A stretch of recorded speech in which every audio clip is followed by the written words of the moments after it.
Don't even think about it, little bird. I'm gonna open the door. Right now, there is a bird on top of Miss Olivier's vehicle. What should we do? Should I throw a brick at it and break the window? Oh, let him stay there. No. Take a little China ball and throw at him.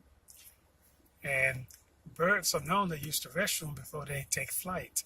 Yeah, let him use it on my car. I'm gonna punch him out. So will he? Hold up. So will Get he off my do it? car. And here comes Mr. Olivier. No. Get off my car, little bird.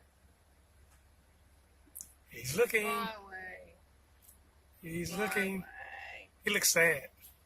They're gonna be sad when I get some little slingshot and get him. Oh, poor little thing. Fly away, dude.